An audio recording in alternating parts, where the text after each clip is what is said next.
ನಾನು ಸೌಜನ್ಯ, ಉಜಿರೆಯ ಎಸ್ಡಿಎಂ ಕಾಲೇಜಿನ 17 ವರ್ಷದ ವಿದ್ಯಾರ್ಥಿನಿ. 2012ರಲ್ಲಿ ನನ್ನ ಜೀವನ ಕಸಿದುಕೊಳ್ಳಲಾಯಿತು. ಅಪಹರಣ, ದುರಾಚಾರ, ಕೊಲೆ. ನನ್ನ ಧ್ವನಿ ನಿಶ್ಶಬ್ದವಾಯಿತು.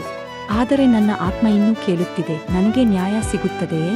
2012ರಲ್ಲಿ ಪೊಲೀಸ್ ವ್ಯವಸ್ಥೆ ನನಗೆ ನ್ಯಾಯ ಕೊಡಲಿಲ್ಲ. 2014ರಲ್ಲಿ ಸಿಬಿಐ ವಿಫಲವಾಯಿತು. 2023ರಲ್ಲಿ ಹೈಕೋರ್ಟ್ ಮರುಪರಿಶೋಧನೆ ಆದೇಶಿಸಲಿಲ್ಲ. ರಾಜಕೀಯ ನಾಯಕರು ಮೌನವಾಗಿದ್ದರು. ಮಾಧ್ಯಮಗಳು ತಿರುಗಿ ನೋಡಲಿಲ್ಲ. ನನ್ನ ಕತೆ ಹೂಳಲ್ಪಟ್ಟಿತು, ಸಾವಿರಾರು ಕೇಳದ ಕೂಗಿನಂತೆ. ನನ್ನ ತಾಯಿ ಹಿಂಜರಿಯಲಿಲ್ಲ. 2025ರ ಜುಲೈನಲ್ಲಿ ಅವರು ಸಿಟ್ಗೆ ನನ್ನ ಪ್ರಕರಣ ಮರುಪರಿಶೋಧನೆಗೆ ಮನವಿ ಮಾಡಿದರು. ಧರ್ಮಸ್ಥಳದ ಗ್ರಾಮ ನೆರಳುಗಳ ಹಿಂದೆ ಇರುವ ಸತ್ಯ, ಕೊಲೆಗಳು, ಗುಪ್ತ ಸಮಾಧಿಗಳು ಬಹಿರಂಗವಾಗುತ್ತವೆಯೇ ಎಂದು. ವಿಳಂಬವಾದ ನ್ಯಾಯ ಎಂದರೆ ನ್ಯಾಯವೇ ಅಲ್ಲ, ಆದರೆ ಶಾಶ್ವತವಾಗಿ ನಿರಾಕರಿಸಲ್ಪಟ್ಟ ನ್ಯಾಯ. ಅದು ಮಾನವೀಯತೆಗೆ ಗಾಯ. ನನ್ನ ಆತ್ಮ ಕೇಳುತ್ತಿದೆ, ಸಿಟ್ ನನಗೆ ನ್ಯಾಯ ನೀಡುತ್ತದೆಯೇ? ಅಥವಾ ನನ್ನ ಧ್ವನಿ ಶಾಶ್ವತ ಮೌನದಲ್ಲೇ ಉಳಿಯುತ್ತದೆಯೇ?